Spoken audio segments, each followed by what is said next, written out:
Good morning students, welcome to एमी 309 class. आज के लेक्चर का टॉपिक है chapter number 3.2.2 equipment replacement policies and 3.2.3 guidelines. अब सबसे पहले पढ़ेंगे 3.2.2 में equipment replacement analysis.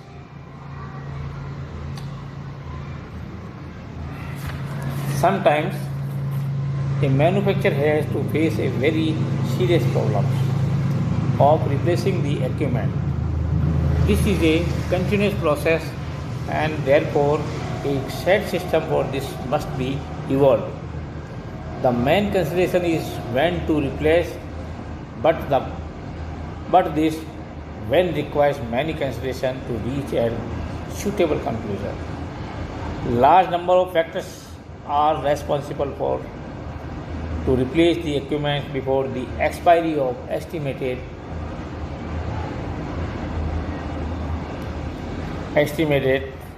life, namely। इसका मतलब ये है कि कभी कभी उत्पादककर्ता को या उत्पादनकर्ता को गंभीर प्रकार की समस्याओं को सामना करना पड़ता है।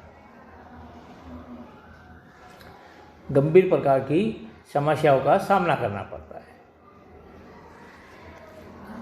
क्योंकि प्रोडक्शन ये इक्विपमेंट को रिप्लेस करने के लिए पहले इक्विपमेंट ये कंटिन्यूस प्रोसेस है होता है। इसके लिए सिंपल और इजी जो या से लेकर हायर कॉम्प्लिकेटेड स्वरूप हो सकता है को विकसित होना होता है या करना होता है। इसके लिए सेट सिस्टम को बनाना होता है, एक सिस्टम बनाना पड़ता है जो इजी से लेके कॉम्प्लिकेटेड तक जाता है। ये साधारण से लेके हायर तक जाता है। इसमें मुख्यतः किसी भी इक्विपमेंट या मशीन को कब रिप्लेस करना है उस बिंदु पर मुख्यतः विचार किया जाता है। लेकिन एक उपयुक्त समाधान हेतु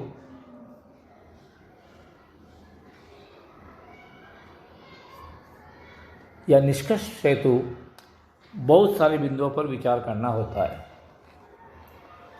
अतः किसी भी इक्विपमेंट की अनुमानित आयु एस्टिमेटेड लाइफ के पूर्ण होने से पूर्व किसी भी इक्विपमेंट को रिप्लेस करने के लिए कई अधिक फैक्टर्स जो है रेस्पॉन्सिबल होते हैं। पहला फैक्टर आता है इसके अंदर टू रिड्यूस प्रोडक्शन कॉस्ट, उत्पादन कीमत को कम करना। दूसरा आता है टू रिड्यूस फैटिग, थकान कम करना। तीसरा आता है टू रेज क्वालिटी, गुणवत्ता बढ़ाना। चौथा पॉइंट आता है टू इंक्रीज आउटपुट, निर्गम बढ़ाना।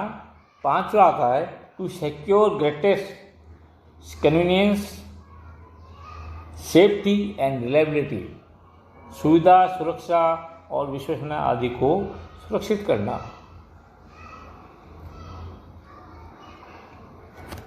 इन फैक्टर्स के ऊपर कंसिडर करके हम एक पॉलिसी तैयार करते हैं, सेट पैटर्न तैयार करते हैं इक्विपमेंट रिप्लेस करने के लिए।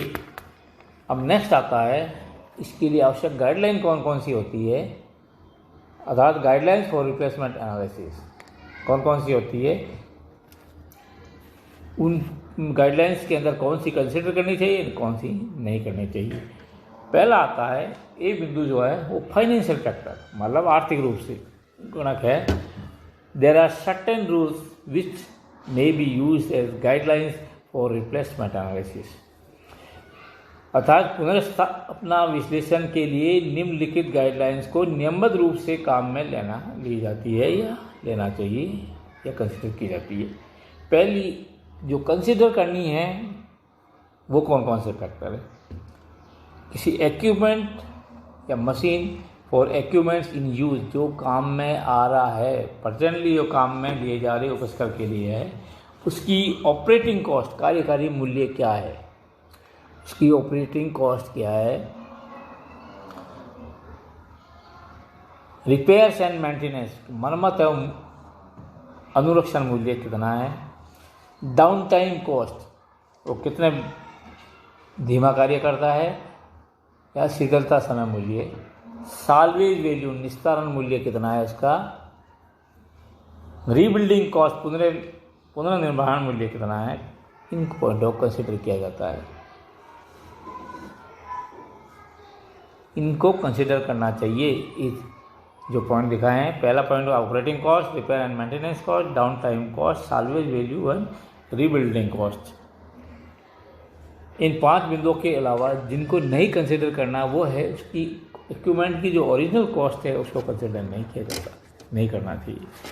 दूसरा, money already spent on repair and maintenance, पूर्व में मरम्मत एवं अनुरक्षण हेतु खर्च की गई राशि के ऊपर भी कंसिडर नहीं करना चाहिए। और अनरियलिस्टिक बुक वैल्यू, मतलब अव्यवहारिक खाता मूल्य है, किसी प्रकार की है तो उसको भी कंसिडर नहीं करना चाहिए।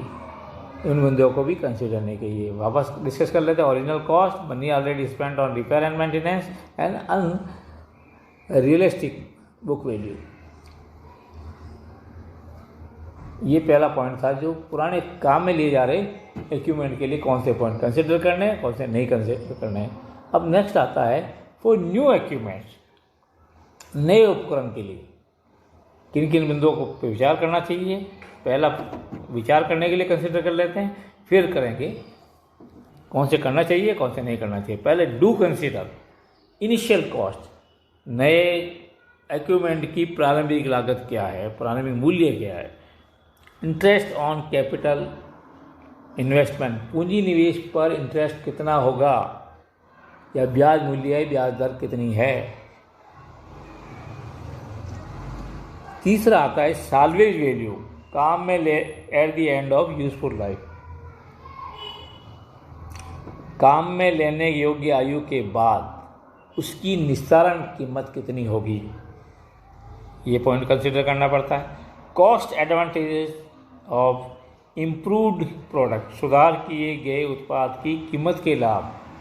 भाई अपन रिप्लेस कर रहे हैं, रिप्लेस करने के लिए प्रोडक्ट तैयार करेंगे, प्रोडक्ट में आपको कितना एडवांटेज होगा, कितना प्रॉफिट होगा। लेबर कितनी बचेगी, लेबर सेविंग, श्रमिक बचत कितनी है। ये पॉइंट आपके 5 बिंदु है, कंसिडर किए जाते हैं।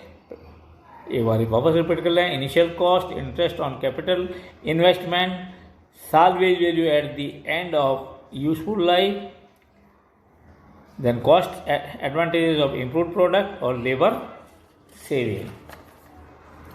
इन बिंदुओं को नहीं कंसिडर करना है वो है any saving not clearly estimable, साफ तौर से जो बचत होती है उनको ऐड नहीं किया जाता है। ओवरहेड चार्जेस, अगर ऊपरी खर्चे अगर है तो उनको चार्जेस नहीं किए जाते। अभी ऊपरी खर्चे कितना आएंगे, नेचुरल है।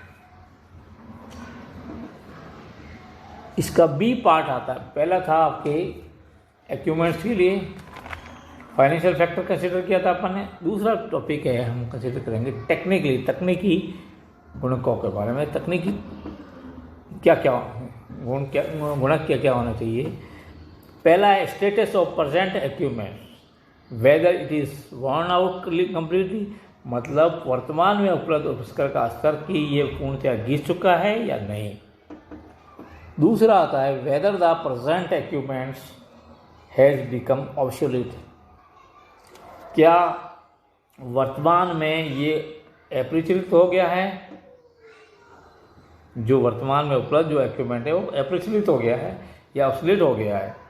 तीसरा बिंदु आता है is the present equipments इनएडिक्वेट in meeting the production rate, क्या वर्तमान में उपलब्ध उपकरण उत्पादन दर को प्राप्त करने में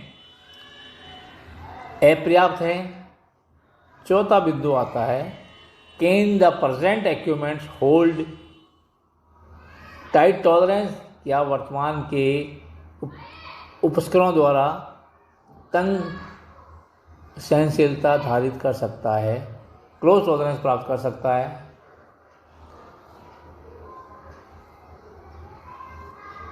पांचवा बिंदु आता है can it provide required surface finish, क्या ये वांछित या आवश्यक परिष्कृत सतह प्रदान कर सकता है।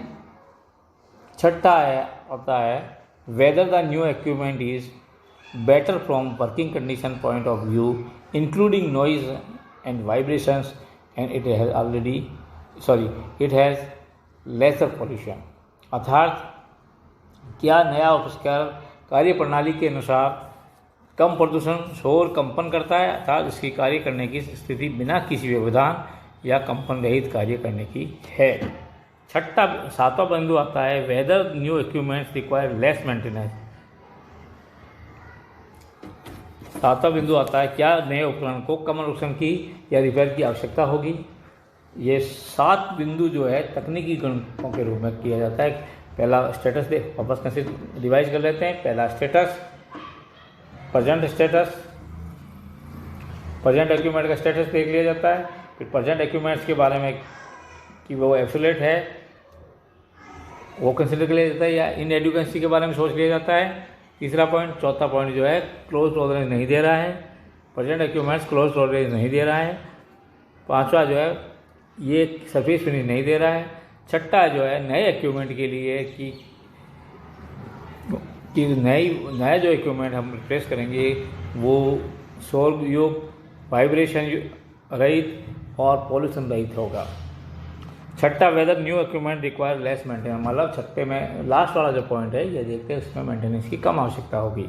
इस प्रकार के 7 बिंदु जो है तकनीकी रूप से हम कंसिडर करते हैं या गाइडलाइंस जो है ये दी जाती है।